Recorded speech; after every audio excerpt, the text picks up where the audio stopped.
El fantasma errante.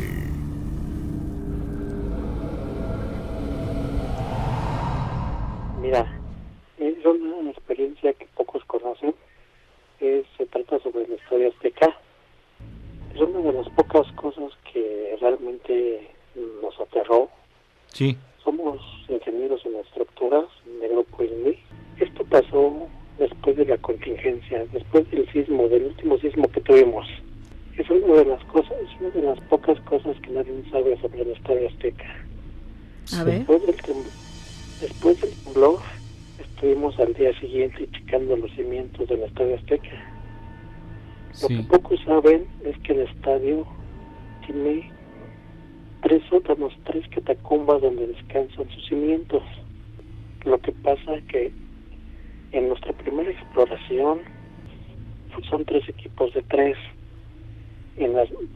Por desgracia me tocó el turno de la noche. En una de las exploraciones, de los sondeos, sí, empiezan a escucharse ruidos, pero eso, bueno, son máquinas, son las bombas del mismo estadio, pero lo que más nos sorprendió fueron los gritos que se escucharon a partir de la 1 de la mañana.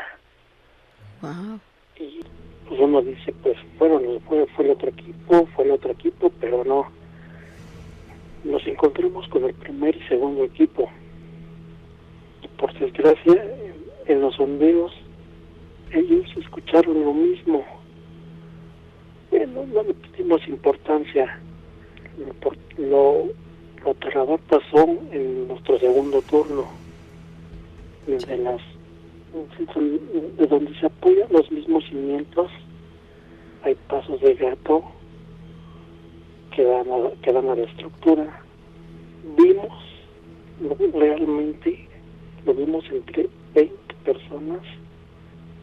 Estábamos cenando, estábamos en un palco. Tenemos vista de la calle, del campo y unas gradas. Vimos 2 sombras tipo animal corriendo entre las gradas, saltando entre los corredores, los pasillos, las escaleras de las butacas del mismo estadio. Sí. Y eso realmente, que dices, no manches, ¿qué fue eso? ¿Qué es eso? Y dices, no, pues al dar las 3 y cuarto, 3 y media, el equipo de sondeo que se encontraba bajo tierra, les apagaron la luz. Y para que se apague un generador es prácticamente imposible, porque tiene diésel, pero aún así se apagó. Y lo que nos cuentan, salieron arañados, salieron catatónicos así. Algo los atacó, y es algo que el gobierno del DF no asumió, lo dio como fantasía. Estaban tomando, no sé, pero según ellos primero escucharon el grito, un chillido, después un rugido al momento que se apagó la luz. No, fue una cosa, cuando nosotros lo vimos, fue algo impresionante, porque realmente esos uniformes que son de lona traían las marcas de tres garras, no sé si sean garras, mordidas, pero nadie quiso volver a entrar. Eso pasó el primero. Oye, ¿y cuáles fueron los testimonios de estas personas que fueron atacadas? ¿Coincidían? Coincidieron, porque ellos estaban haciendo sondeos en las bases del estadio. Lo que pasa es que de repente fue el testimonio que se apagó un generador, el generador 1, que fue el generador que está en el césped. En ese momento escucharon un grito, después chillido, después un rugido, donde se les fue acercando. De repente todo se apagó, y de los 3 que estaban adentro, los 3 fueron atacados. No saben por qué o qué es lo pasó, pero cuando salieron se veían las marcas en su propio uniforme y dices, wow. Obviamente salieron espantadísimos, lastimados, y entonces los llevaron al servicio de emergencia, pero después las autoridades, los jefes, o cómo manejaron esa información. Esta información se le entrega a Aguas Públicas del Distrito Federal, y al momento de que ellos vieron los uniformes, se le entregó testimonios de los mismos trabajadores, pues ellos pensaron, no, pues estaban bajo un estupefaciente, el sueño, el cansancio, y el equipo asegura que no fue cierto. Y como les repito, para que se apague un generador es muy imposible, a menos que el diésel se acabara. El diésel está medido para cierto tiempo.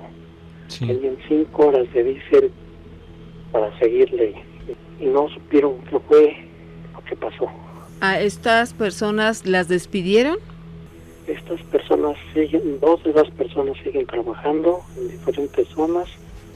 Una prácticamente a los 3 días ya no quiso volver.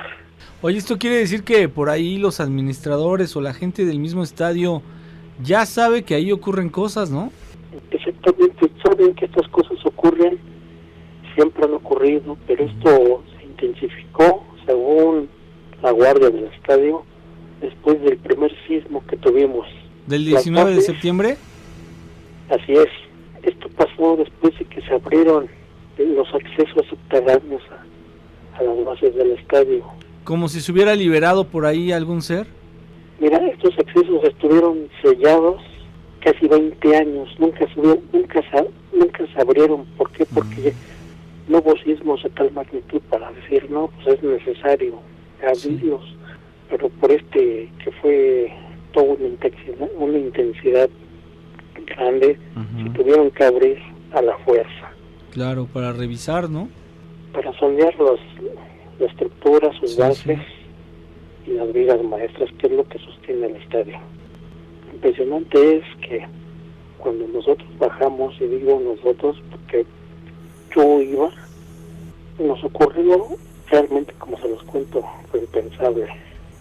En el corredor 6, mide casi 32 metros, se divide en varias cámaras, 7, que no sé si iban a ser calderas, bodegas o no sé. Vimos exactamente entre la penumbra con lo que nuestras lámparas, porque ni las mismas lámparas, en la misma iluminación, después de tanto tiempo ya no, unas prenden, unas no, y es con tu lámpara de mano. Éramos 7 personas, y los 7, por Diosito Santo, vimos una cosa, algo entre las sombras que pasó hacia el otro corredor, y esa cosa no era humana. Tenemos un video, algo se alcanza a ver, pero no era humano. Desde luego. Sabemos que, por ejemplo, el Estadio Azteca, aquí lo hemos comentado, entre sus muros tiene gente que pues murió precisamente ahí, pudiera soportar esta construcción según una leyenda de los emparedados, y que también nos han platicado que se oyen ruidos y que se escuchan lamentos, pero esto que nos has contado hoy es algo pues que no lo sabíamos, Nacho. Seguramente los compañeros que lo vivieron y que además los que se enteraron pues solamente lo dicen entre ustedes, sin embargo, pues públicamente nunca se ha conocido y es algo escabroso. ¿Tú sabías de esto? Mira, no teníamos conocimiento de nada. No, obviamente nunca se dice nada realmente hasta cuando pasa, pero claro, esto realmente que vimos, y me sumo en lo personal porque lo vimos a una distancia no muy lejos, como unos 15 o 20 metros. Es algo que si realmente lo ves, que dices, algo que nunca se te va a olvidar, porque dices, eso no era un perro, eso no era un gato, eso era otra cosa, porque era grande. Sí. No vimos su cara, vimos el cuerpo, eso era otra cosa. Que realmente se le dio conocimiento, se le dio seguimiento, pero realmente nunca se investigó. Pero cuentan la misma guardia, los que trabajan en el estadio, o sea, las personas que cuidan en la noche, que a partir del sismo hacen sus rondines juntos, nunca solo, por lo que vaya a pasar. Y realmente han visto, se ve algo que corre en las gradas, en el campo, y los mismos policías lo tienen en video.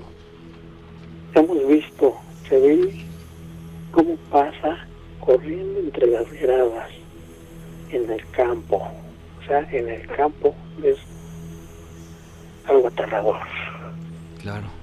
Imagínate qué será esa energía, ese ente o esos entes, ¿no?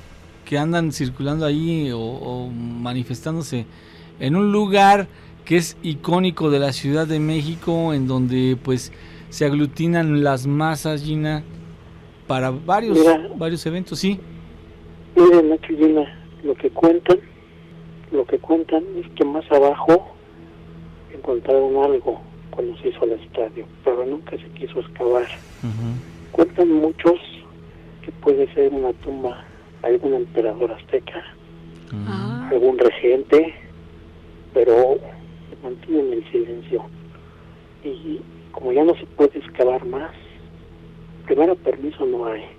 Y para eso necesita grandes recursos como que entrar al Museo de Antropología e Historia, pero sí, nunca se dio a la luz.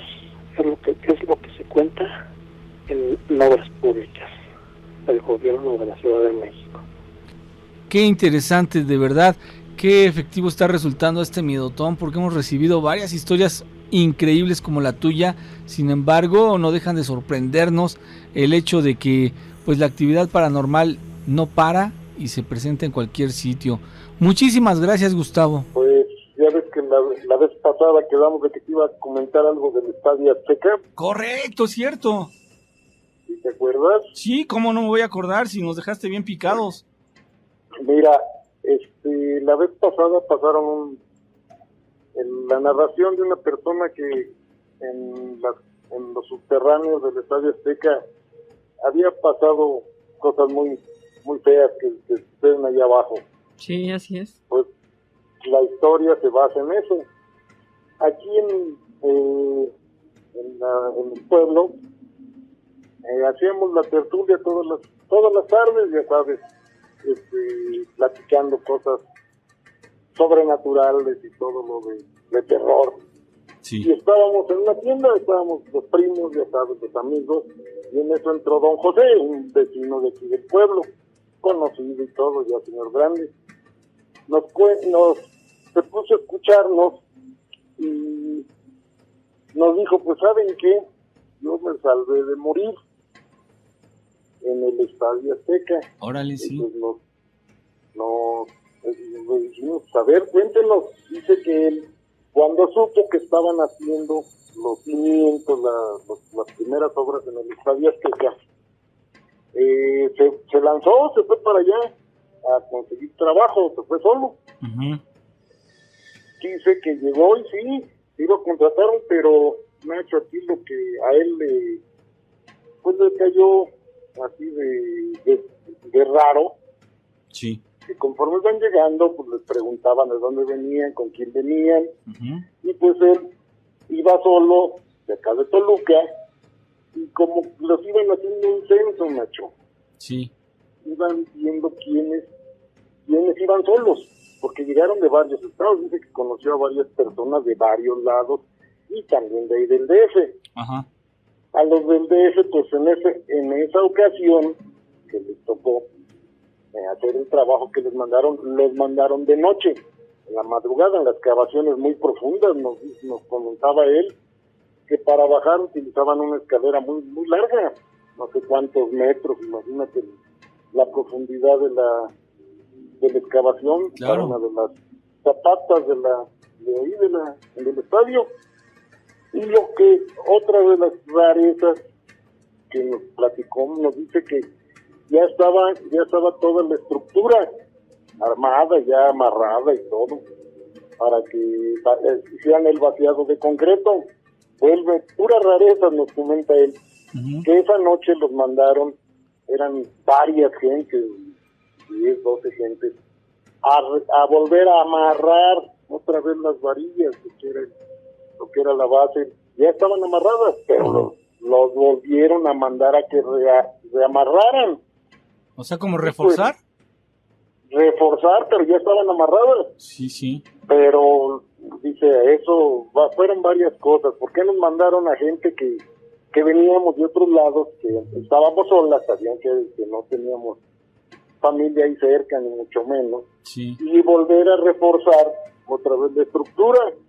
Pues ellos les dan la orden, dice que se bajaron por la escalera, es una altura de 7, 8 metros, y en eso estaban, dice, tenían una instalación eléctrica un poquito, y pues empezaron a amarrar.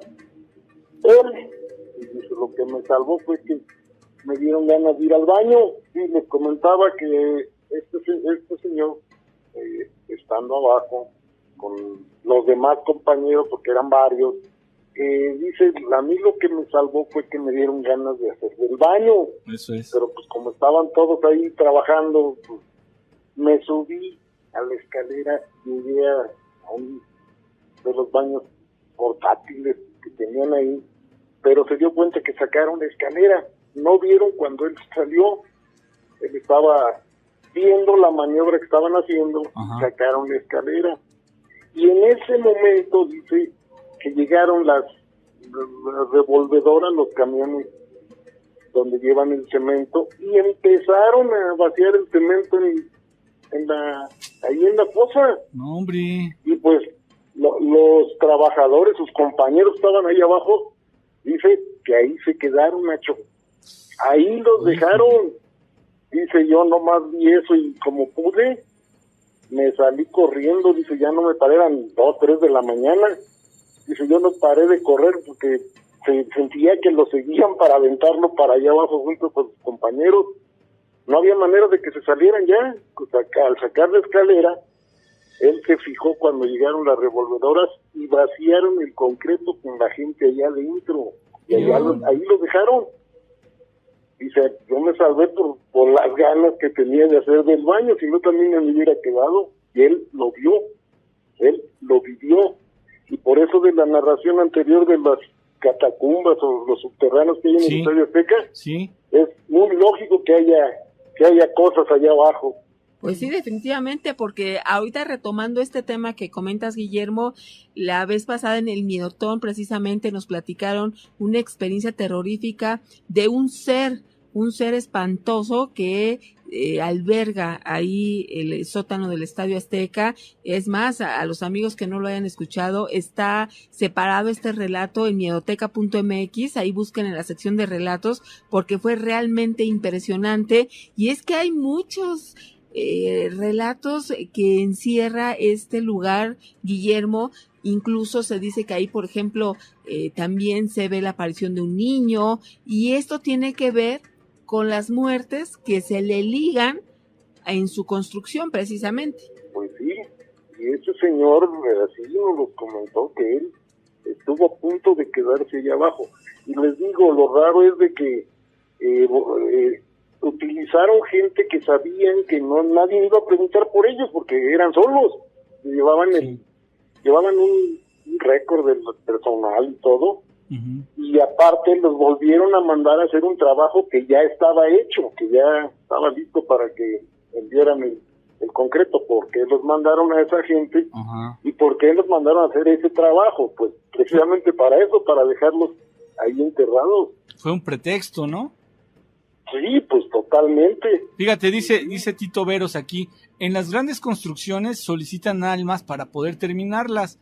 Caso sonado cuando hicieron el puente Metlac en Orizaba. Sí, debe ser, ¿no? Es más o menos lo mismo que tú nos estás comentando. Obviamente, nosotros no podemos hablar de complicidad de nadie. Tiene mucho que ver con las creencias, ¿no? Yo creo que de las personas que están laborando, de las personas encargadas, no necesariamente el dueño, no necesariamente quien lo manda a construir, pero sí hay muchos mitos al respecto. Yo recuerdo ahorita, Guillermo, no sé si tú alguna vez escuchaste en una de las transmisiones que hacíamos en la madrugada, de 1 a 3 de la madrugada, que transmitíamos en la 104.1 de FM, nos llegaron a compartir una historia impresionante en los hospitales. Resulta de que la gente que a veces llega a internarse son objeto de algunos rituales.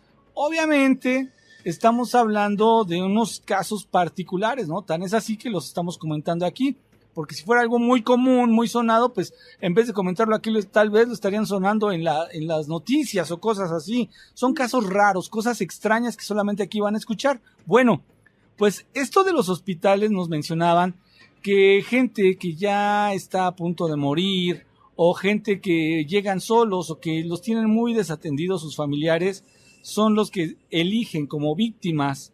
Obvio, no lo podemos comprobar, simplemente son versiones que los mismos radioescuchas nos han compartido.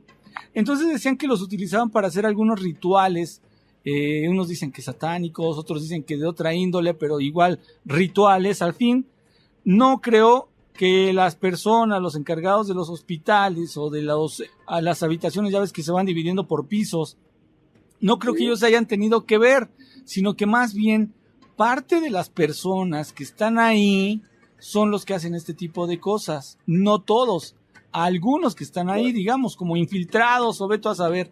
Lo mismo puede ser en el caso de las construcciones, ¿no crees? Yo creo que sí, porque este señor, con la vivencia que tuvo, pues, ¿cómo te puedes explicar eso? Sí. Sí, está fuerte. Está terrible, sí, sobre todo porque... Está terrible. ¿Quién los va a reclamar, no? Digamos, esas personas que ya no regresaron a casa, ¿quién los va a reclamar si estaban solos? ¿Y dónde los buscan? No, eso es lo peor, ¿no? Eso es lo peor. Pues sí. Quedaron ya ahí emparedados.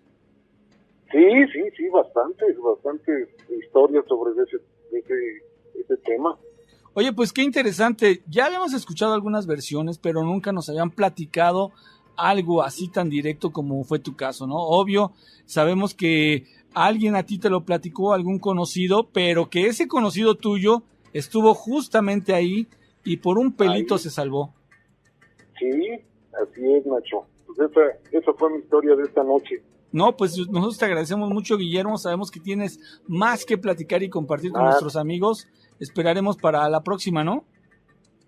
Para la próxima les voy a contar de un poblado sobre brujas y nahuales. Okay. En el mismo poblado y en el mismo tiempo. Ajá. Para la próxima se los voy a contar. Órale, pues ya estamos comprometidos, amigo, para que entonces pues vayas guardando esa historia y le vayas dando pues una checadita, a ver, para que no se te escape ningún detalle, ¿no? Perfecto, Nacho. Excelente, pues muchísimas gracias. Gracias a ustedes, saludos a Gina. Claro que sí, buenas noches. Buenas noches, Oscar, ¿cómo estás? Muy bien, gracias. Quiero contar 2 relatos, son breves, pero muy interesantes, nos esperamos. Por supuesto. ¿De qué se trata?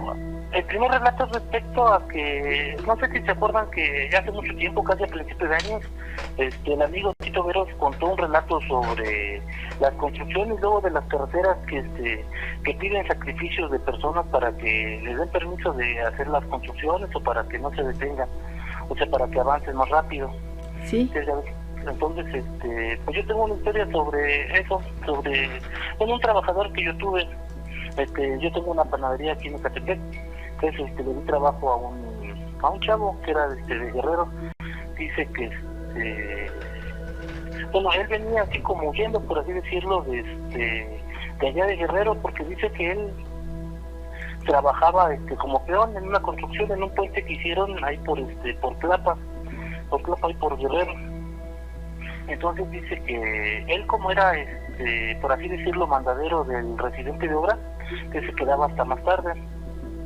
Entonces dice que él antes de pues ya luego le agarraba la noche, porque pues se quedaba hasta el último para los mandados, para cualquier cosa que le pidiera el residente. Entonces él dice que como en un lapso de, que serán unos 15 días, dice que venía casi diario, que los ingenieros del residente se reunía en su oficina, por así decirlo, un cuarto como de lámina que ellos tenían. Y se reunían, y dice que todas las noches veía a ese señor que llegaba en un caballo, que bajaba del cerro y se reunía con ellos. Pues dice que sí le sacó una porque el señor nunca pudo verle el rostro. Dice que no venía de charro, pero dice que sí venía vestido así elegantemente, de sombrero y todo, pero no era un charro. Ella dice que bajaba y se encerraba con ellos. Entonces, antes de finalizar la obra, dice que llegó la olla de cemento que iba a poner, no me acuerdo si me dijo si en un pilar o en algo así que iban a construir, pero antes de vaciarlo le dijeron a varios trabajadores que no estaba bien amarrado algo, les dijeron que bajaran a arreglar para que pudieran vaciar el cemento. Pues los trabajadores confiados se bajaron. Entonces cuando se bajan dice que les dejaron caer la olla de cemento, se quedaron sepultados, pero dice que él como que ya sospechaba y trató de no bajarse hasta abajo, sino hay como que estaba ahí casi a la salida. Entonces cuando pasa esto, él no alcanza a salir. Uh-huh. Pero pues se fue de ahí, o sea, escapó. Entonces dice que pues sí, o sea, hubo demandas, hubo todo, pero pues ellos atribuyeron que fue un accidente, cuando sí. Realmente no fue un accidente. Dice que todos los chavos que fallecieron eran del mismo pueblo. No recuerdo el nombre de su pueblo, la verdad me dijo, pero no me acuerdo. Y dice que todos eran de la misma comunidad, casi todos entre 20 y 25 años. Okay. Es un relato que les quería contar. Que se les dice los emparedados. Sí, uh-huh. Entonces, pues ya trabajó conmigo un tiempo, ya después se regresó, ya cuando supo que ya lo de la obra y eso, pues ya se habían ido, por lo mismo para evitarse problemas y así. Pero sí fue muy impactante escucharlo, porque antes ya había escuchado rumores de que decían que querían sacrificios humanos. Sí. Y entonces el chavote pues nos vino a contar lo que le sucedió. Vaya, fíjate, y a la hora que tú empiezas a comentar este relato, lo relacionas precisamente con otro que nos contó nuestro amigo y dices, oye, es muy parecido. Es cierto, sí. Fíjate que regularmente pasa así de que son de la misma comunidad o que van del mismo pueblo, porque obviamente se van en bola, uno consigue chamba y se jala a los demás. Y regularmente pues forman un equipo de trabajo. Y en este caso, como hay gente malintencionada y saben que vienen de lejos y que pues aquí nadie los va a estar esperando en la noche para cenar ni nada, porque vienen solos, pues es cuando pudiera ser que aprovechan, ¿no? Es accidentes, entre comillas, que ocurren más frecuentemente de lo que uno quisiera pensar, ¿verdad? Sí, así es. Sí, este es un relato. El otro relato fue con un chofer de aplicación. Sí. Los que conocen Ecatepec han de conocer Plaza Aragón. Es una plaza muy icónica porque fue de las primeras plazas grandes que ha habido aquí en Ecatepec. Ajá. Está sobre la avenida central. Sí. Veníamos de la casa de mi suegro, fue un domingo, me acuerdo, y no sé por qué salió el tema con el chofer de la mano peluda, y venía yo con Soco Guerra, la de conocer. Venía con ella y nos dice el chofer, dice, le voy a contar algo que me pasó el viernes, y eso fue un domingo. Me decía adelante, y eso pasó porque íbamos pasando por Plaza Aragón. Me dice, ¿qué creen? Que el viernes, ya en la tarde noche, me hacen el viaje, ya llego yo aquí a Plaza Aragón. Dice, era un chavo y una chava. Dice, el chavo se pone del lado del copiloto y la chava se subió la parte de atrás, abrió y se subió la parte de atrás, y ya nos íbamos así rumbo a la vocacional 3, que está más adelante. Y dice que durante el trayecto pues no vio que se hablaran, no vio que se dijeran nada, y él pensó que de seguro han de estar enojados, porque dice que no es la primera vez que le pasa que cuando se enojan uno se sube adelante y otro atrás y no se hablan, ¿no? Entonces dice que llevan así un buen tramo. Ya hay una parte que se llama la Curva del Diablo, porque ha habido muchos accidentes ahí en esa curva, por eso le llaman la Curva del Diablo. Sí. que dice que a esa altura en el retrovisor voltea a ver y no ve a nadie en la parte de atrás. Se saca de onda, dice, pero se subió una chava. Dice, yo vi a la chava que se subió y no la vio. Entonces se queda pensando. Ya más adelante, pues sí, ya no pudo más y le preguntó al chavo. Dice, oye, disculpa, tú venías con una chava, ¿no? Me hicieron la perdón, le hiciste el servicio a 2 personas, así, ¿no? Dice, no, yo vengo solo. Y pues se sacó de onda, dice, no, dice, es que yo vi una chava, yo escuché la puerta cuando abrió, vi a la chava que se subió y cerró. Dice, no, yo vengo solo. Y entonces ya no empieza a describir a la chava. Sí. Y pues no, ese chavo no daba con la persona, pues no, dice que no conocía a una persona con las características que le dice el chofer. Y entonces él lo relaciona con la curva del diablo, porque mucha gente murió ahí en esa curva. Ahí se desbarranca, ¿no? Algo pasa, ¿no? Precisamente, Oscar, yo creo que por eso le dicen así, ¿no? Sí, no, hubo un tiempo que ahorita ya la arreglaron porque metieron el Mexibus, entonces ahorita pues ya no hay accidentes, pero estamos hablando de hace 20 años, infinidad de cruces que había en esa curva, porque no había ni señalamientos ni luces, o sea, estaba muy fea, son muchos accidentes y muy, muy feos, mucha gente murió ahí en esa curva. Wow. Vaya. Oscar, nosotros te agradecemos muchísimo que nos hayas platicado estas 2 experiencias y, como dijiste al inicio de tus relatos, muy interesantes las 2. Le llamo desde Milán, desde Puebla, pero obviamente estoy trabajando en una obra que se llama Tren Maya. Ok. Entonces acá está Playa del Carmen. Excelente, mi amigo. ¿Nos quieres platicar algo? Sí, claro, tengo unas historias que después de todo lo que he vivido por acá y nunca pensé que iba a ser de esta manera, hoy he quedado anonadado de todo lo que me ha estado pasando. Oh, a ver, entonces ¿de qué se trata? le puedo relatar unas pocas cosas que me han sucedido de este lado. Ajá, claro, por supuesto. Ok, adelante, miren. Solamente digo Mauricio para que ojalá y no pase nada y nada, tengo aquí a un amigo que es arquitecto. Sí. Él por lo regular lo conozco de hace tiempo atrás. Ajá. Y hemos trabajado juntos en otras obras, no nada más en esta obra, hemos trabajado en Puebla, hemos trabajado en Querétaro, hemos trabajado en otros lugares. Sí. Y eso de que ofrendan a gente para que el puente no se caiga es real. Ok, entonces en esta parte me toca contar que me tocó ver cómo aquí metieron al chalán, se le llama al chalán, ¿no? Al ayudante. Sí, el ayudante, sí. Lo metieron con falsas esperanzas de que le dijeron que se cayó el teléfono y que fuera por él. Y así como bajó, le echaron la olla de concreto y lo enterraron, ¿no? Para ofrendar, porque se estaban cayendo muchos puentes acá. También ya se ha caído uno en otros lados. Entonces no voy a decir lugares, ¿verdad? Sí. Porque también no voy a estar quemando entiendo. la obra, pero sí lo ofrendó. Pero ahora él me habla porque nos llevamos muy bien, somos ya conocidos. Pero no sé si esta persona que él ofrendó, no sé qué tenga que ver o no sé, pero dice que se le aparece todos los días. No lo deja dormir, no lo deja ni siquiera comer. Dice que cuando está comiendo en el comedor, ya sea comunitario de la obra, ya sea en su casa, está sentado a su lado. Ajá.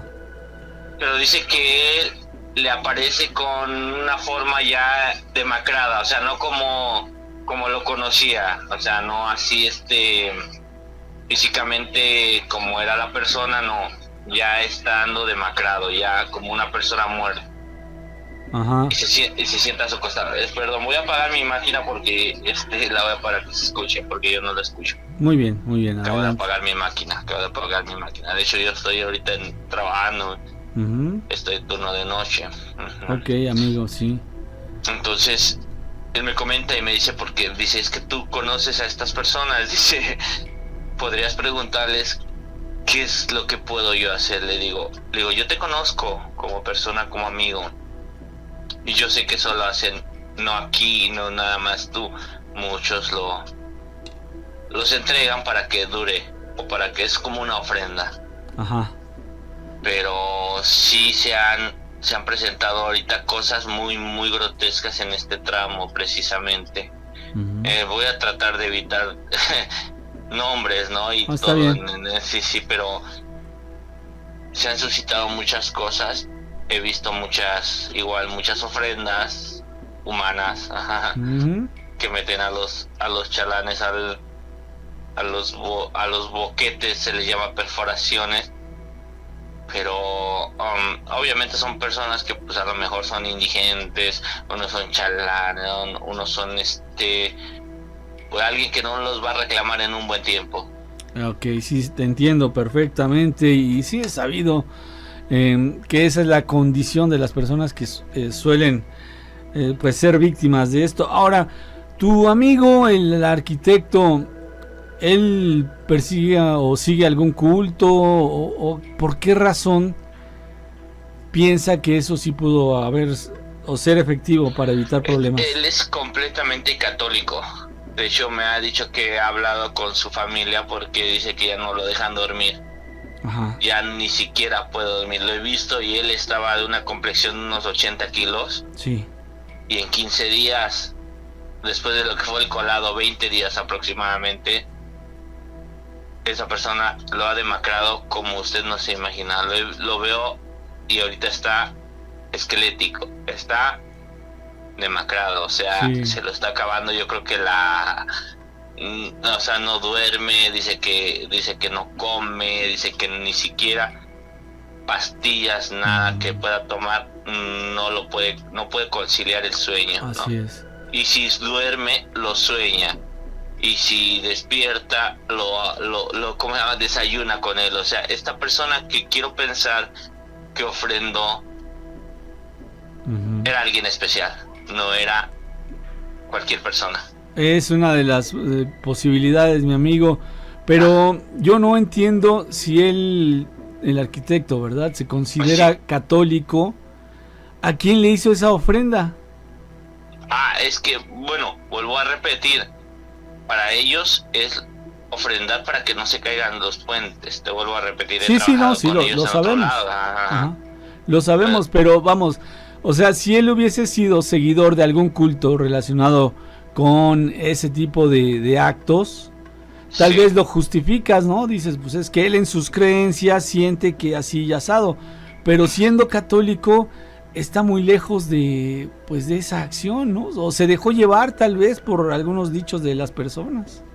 No sé, te vuelvo a repetir, yo he estado con él y he estado en un estado, por ejemplo, de Puebla, uh-huh, y pasó lo mismo. Teníamos que hacer un puente y el puente se caía y ese puente es muy conocido porque se caía ahí ¿has escuchado de Puebla? Fíjate que yo lo pensé y también lo están comentando ahorita aquí en los diferentes chats, que muy probablemente es que este arquitecto tenga un gran remordimiento, ¿no?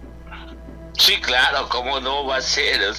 O sea, siendo mi compañero de trabajo de hace años, sí, porque yo lo conocí de hace años, yo soy operador de maquinaria. Bien. Y él me dice, es que yo los tengo que meter porque si no se caen mis puentes, si no se caen mis obras grandes. Y, ¿has escuchado de Puebla? Sí, claro. Sí, Puebla, bueno, te digo, yo vengo de allá. Sí. Bueno, hay una obra grande que hubo en un bulevar muy famoso que allá que le llaman el 5 de Mayo. Un Boulevard 5 de Mayo. Sí. ¿Sí lo has escuchado o no? Es una calle muy, muy grande, pero el Boulevard 5 de Mayo es muy conocido. Ok, no lo conozco, mi amigo, pero adelante. Okay. Él estuvo trabajando en el mismo Boulevard 5 de Mayo y se hizo un puente elevado, precisamente para evitar el congestionamiento vial. Uh-huh. Entonces, lo mismo pasaba. Levantaban puente y al otro día, cuando querían montar ballenas, se caía. Uh-huh. Y él me lo contó, me dijo, vino alguien y me dijo, ofrenda a alguien. Y tuvo que ser algún chalán. Yo no le pregunté, no me acerco a ello porque le tengo miedo a esto, la verdad. Yo sí le tengo miedo, claro, le tengo miedo y le digo, no, yo no ofrendaría a nadie. Le digo, no sé. No Pues sé, sí. es como el famoso palo que ponen en los voladores de Panta o no sé, bueno, así, Ajá. que meten un gallo negro y lo aplastan, ¿no? Vivo. Él dice, es lo mismo. Digo, pero le digo, güey, le digo, es una persona. Claro. Dice, pero yo lo tengo que entregar, dice, para que mis puentes no se caigan. Oye, amigo, y con justa razón hacen una pregunta aquí. Ajá. Pues ¿cuántas víctimas o cuántas ofrendas tendrá ya ese arquitecto? Te puedo dar datos, pero también no quiero quemar también al personal y tampoco quiero hacer quedar mal a nadie. Y todos saben a la perfección que, por ejemplo, si ustedes están trabajando en algo y ese es su, digamos, su método, su ofrenda, obviamente van a tener que sacrificar a las personas que tengan que ser. Órale. No puedo dar una cantidad exacta. Sí, claro que ¿no? también me siento como que yo le comento, le digo, oye, me dice, le digo, y si esa persona fuese un primo o algo, dice, no, es que nosotros buscamos a los que de por sí vienen de lejos y nadie va a reclamar por ellos. Y le digo, ¿y entonces qué estás haciendo? Entonces ahora que me dice, ¿tú qué conoces a personas? Bueno, no conozco, le digo, pero tengo le digo, sí le dije, tengo un grupo, una página donde a lo mejor te puedan ayudar. Sí. Porque tienen ustedes al maestro, ¿verdad? Sí. No sé, pero cómo ayudarlo a salir, porque le vuelvo a repetir, él tenía como 85 kilos y ahorita lo veo en 25 días. Ha bajado, pero muchísimo. tanto de peso, está demacrado el arquitecto, perdón, está demacrado. Y es mi amigo, le digo, sí es preocupante, dice, lo veo enfrente, le digo, estoy comiendo y me dice, lo tengo enfrente. Y voy al baño y está a mi lado. Entonces le digo, no sé a quién enterraste, le digo. Sí, se metió no con sé la a quién persona enterraste, equivocada, le digo. pues. Le digo, exactamente, le digo, no sé a quién enterraste. Y dice que era, honestamente sí me dijo, dice, es que era uno de cerca de la zona, de aquí de donde estamos. Sí. Dice, pero nadie lo reclamaba, dice, pues obviamente ven su bitácora de dónde viene y nada, pero pues con alguien se metió a equivocar. Le digo, pues hay que quitártelo porque honestamente te está destrozando. O sea, mírate cómo estás, te conozco, le digo, te estimo, pero estás mal, amigo. Le digo, estás mal. ¿Cuántos cristianos se están enterrando en esta obra? No lo sé. Así es. No lo sé, pero le voy a ser bien honesto. Yo desde que he llegado acá en este tramo, es un tramo que le llaman el tramo 5, está muy pesado. Yo desde que llegué, realmente estando en la noche, a mitad de la selva, me vienen y me tocan la puerta de la máquina y abro la puerta y no hay nadie. Y veo corriendo enfrente gente. Digo, ¿cómo va a estar corriendo alguien enfrente? Son las 3 de la madrugada. 2, 3 de la madrugada. Corriendo, le digo, aquí en la selva, le digo, no se puede. Aviento las luces de mi máquina, las más altas que tengo. Y es imposible que alguien esté a esa hora corriendo enfrente. O sea, realmente sí se han presentado situaciones muy grotescas. Por ejemplo, un compañero igual de maquinaria pesada, sí, estaba trabajando y dice que se presentó una señorita muy bella a las 2 de la mañana. Él dijo a las 2, dice, y me invitaba a que la acompañara. Y le digo, ¿y por qué no fuiste? Dice, no, dice, acá le llaman la Ixtabá o Ixtabá, no sé cómo se le llama. Y dice, ya me habían contado de ella, dice, y si la sigues, te pierden el monte. Aquí le decimos monte, bueno, ahí en pueblo le decimos monte, aquí ha de ser la jungla o la selva. Y dice, pero era tan hermosa. Y dice que no, dice, su hechizo hasta olía rico. Pero cuando bajé de la máquina empecé, dice, a oler apestoso. Dice, no, esto es algo malo. Entonces son cosas que nosotros se nos presentan en la, digamos, en la obra, y a lo mejor mucha gente pensará que es irreal, a lo mejor mucha gente pensará que es ilógico, mentira o todo esto, pero en verdad nos arriesgamos mucho en esto de la maquinaria. Como todos de las obras, los como trabajos, todos los amigo, trabajos, tienen sus riesgos, ¿verdad? Riesgos.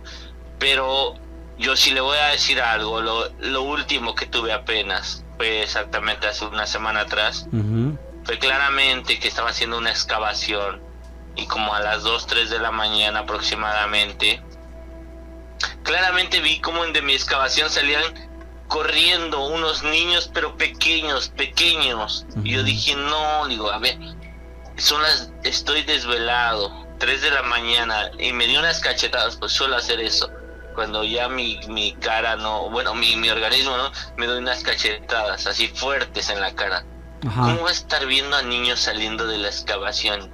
Niños como aproximadamente de 20, 25 centímetros, 30. Sí. Salían corriendo y dije, no, o sea, no es. Y me daba unos cachetadones, pero fuertes. Mi máquina tiene clima. Me echaba agua en la cara para que me pegara al mismo tiempo el viento del clima. Ajá. Y se me enfriara. Sí. Y me pegaba más duro porque seguían corriendo y entraban a la excavación y corrían de un lado a otro. Sí, amigo. Y ya se los había contado antes. Aquí dicen que hay aluches. No sé, no los he visto, no los conozco. No sé si eran ellos. Pueden ser. Pero realmente sí eran, o sea, algo que yo no podía captar.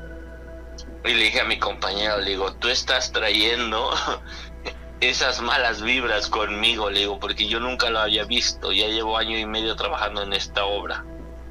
¿Ve? Sí. Y le digo, y ahorita que me cuentas que enterraste a unos cuantos, le digo, ahora ya me empiezan a pasar cosas a mí. Le digo, no sé, ojalá y usted me pudiera ayudar. Bueno, no a mí, a mi compañero, porque realmente... ¿No crees, amigo, que la vida le está cobrando todas esas cosas que cometió? Claro que sí.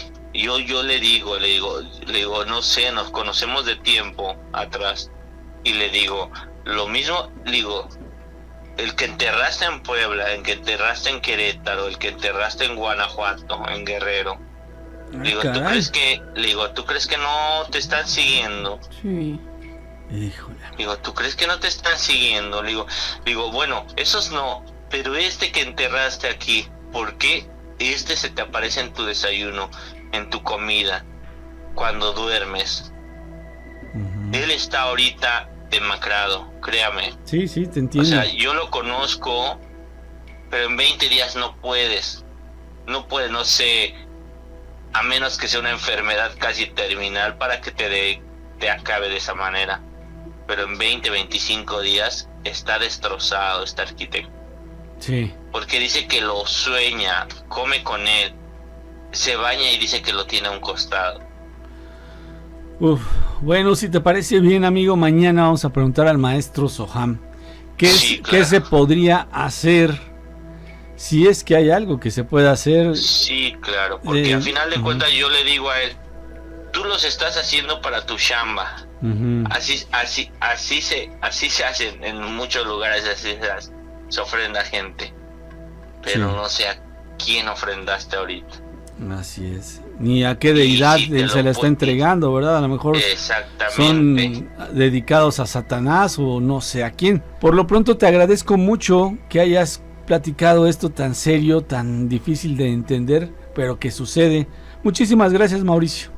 Sí, claro, no, gracias a ustedes por tomarme la llamada y espero realmente que, pues, si es posible comentarlo con el maestro para ver cómo le podemos ayudar y si se le puede ayudar. Claro que sí, mi amigo. Porque honestamente lo estimo mucho a ese arquitecto, pero pues sí está últimamente destrozado. No sé si lo estoy siguiendo, pues se le puede decir el alma, el espíritu de la persona que ofrendó acá, porque En otros lados lo hizo y no pasó nada.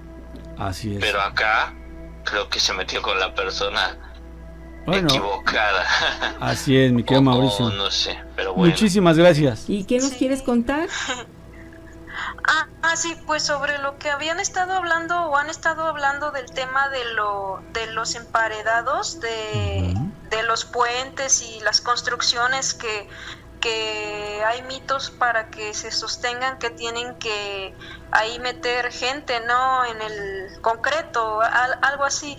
Es que a mí me contaron hace años, no sé de qué fuente salió, pero yo me acuerdo que mi hermana me dijo, pero no sé ella si le contó una de sus amigas que supuestamente fue un caso real, que le dijeron a un señor que se fue a trabajar, era un albañil que se fue a trabajar a una obra afuera, a otra ciudad. Le dijeron, dice, cuando tú estés ahí, le dijeron, si te preguntan de dónde vienes o si tienes familia o algo así, o sea, dice, tú diles que eres de ahí, o sea, que no vienes de fuera y que tienes tu familia ahí, o sea, que vives en esa ciudad. Porque dice supuestamente que ya llegando ya a la construcción, pues sí, les preguntan de que, oye, ¿y tú de dónde vienes? O cosas así, ¿no? Entonces que el señor dijo, no, pues yo vivo aquí, dice, yo soy de aquí, y que dicen que porque la gente que decía que pues que no tenía familia ahí en ese lugar, pues era más fácil desaparecerlos, ¿no? O sea, ingresarlos ahí a la obra, no sé si los metían vivos o yo creo que vivos, porque los metían así como comentaron hace rato otra persona que comentó lo mismo, que así que los metían ahí a la obra, ahí al concreto y fresco, y pero gente que sabían que nadie iba así pronto a reclamarlos, ¿no? Que nadie iba a preguntar porque venían de fuera y decían, no, pues aquí no tiene ni familia ni nada, ¿no? Entonces, por eso al Señor le dijeron eso, dice, a ti siempre que te pregunten, si tienes familia aquí y todo, tú di que sí, o sea, que llegaste aquí, bueno, que estás con familia y porque la gente que así se va, porque sí, mucha gente sale a trabajar porque no encuentra así, pues, obras, ¿no? Ahí donde vive, entonces sí, les llaman para construcciones grandes y pues se van a trabajar pensando pues que van a ganar pues más, para su familia y todo, y resulta que pasan pues esas cosas, ¿no? Y pues realmente yo no puedo asegurar, ¿no? Sí, pero según mi hermana me decía que alguien le contó, alguien cercano a esa persona, a ese albañil, que así pasó en esa construcción. Y bueno, es como un dato así un dato general, porque mi abuelo, bueno, tuvo varios oficios en su corta vida, ¿no? Porque se murió muy joven, pero también fue albañil, y de hecho su último trabajo fue, y le ofrecieron un trabajo allá en la Ciudad de México de una obra que necesitaba muchas personas, ¿no? Para trabajar. Entonces mi abuelo se fue para allá. Y pues sí, fue su último trabajo, porque estando allá se quedó dormido. Bueno, eso dicen que un conocido ahí de la familia estaba ahí también, y que dicen que el señor, bueno, mi abuelo se quedó dormido ahí como que, o sea, cerca ahí, bueno, ahí en el techo, ¿no? Eran como, no sé si 3 pisos o 5 pisos que estaba la construcción, y mi abuelo se quedó dormido, y dicen que hubo otro tipo que vino y que lo empezó a empujar hacia la orilla y que lo aventó, o sea, de irlo pateando así dormido. Mi abuelo se fue al vacío, ¿no? Y que cayó en varillas y se quedó atravesado ahí con varillas, ¿no? Entonces, pues ese fue, digamos, su último trabajo, aunque después dicen que el señor ese que supuestamente lo tiró, ese señor dicen que murió en el sismo del 85, supuestamente.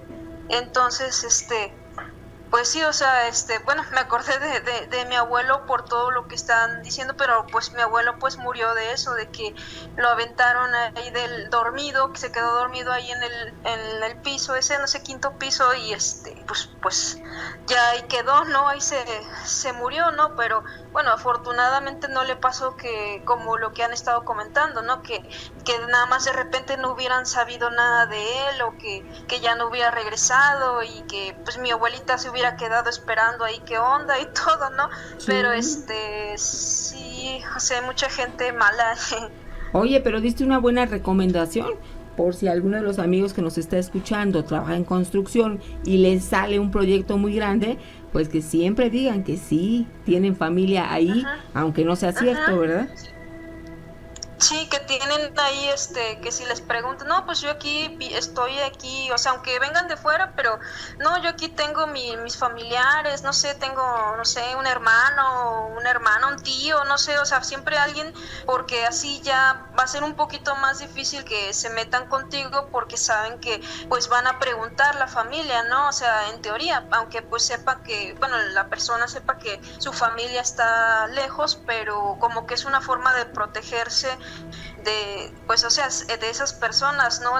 Y sí puede ser, o sea, porque pues mucha gente va buscando trabajo, o sea, cualquier trabajo, ¿no? Va buscando una vida mejor o ganar un poco más, y no es justo que haya gente que se aproveche de las personas, ¿no? Porque vengas de fuera o porque no tengas familia ahí, que nada más estás de paso y que de la nada pues te desaparezcan, ¿no? Entonces, pues sí, o sea, es lo que me llamó la atención de todo lo que ahorita, y me acordé de eso que me había dicho mi hermana, y yo me quedé pensando, ¿no? Dije, ay, qué feo ha de ser eso, ¿no? De que pues no sé, que estás vivo y que te entierran ahí vivo en el concreto, o sea, ha de ser algo bien horrible, ¿no? Entonces, y también, bueno, no sé si puedo contar brevemente otro relatito. Claro, adelante.